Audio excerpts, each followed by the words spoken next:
আল্লাহর অসংখ্য নেয়ামতের ভিতরে বৃষ্টি হচ্ছে শ্রেষ্ঠ নেয়ামত।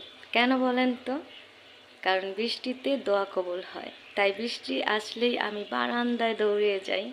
আমার অনেক ভালো লাগে বৃষ্টির পানি হাত দিয়ে ধরতে, তারপর বৃষ্টি দেখতে, আর বৃষ্টিতে দোয়া করে নিজেকে নতুনভাবে চিনতে এবং গুছিয়ে তুলতে। আল্লাহর অসংখ্য নেয়ামতের ভিতরে বৃষ্টি হচ্ছে শ্রেষ্ঠ নেয়ামত। কেন বলেন তো?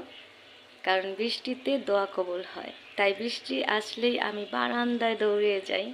আমার অনেক ভালো লাগে বৃষ্টির পানি হাত দিয়ে ধরতে, তারপর বৃষ্টি দেখতে, আর বৃষ্টিতে দোয়া করে নিজেকে নতুনভাবে চিনতে এবং গুছিয়ে তুলতে। আল্লাহর অসংখ্য নেয়ামতের ভিতরে বৃষ্টি হচ্ছে শ্রেষ্ঠ নেয়ামত। কেন বলেন তো?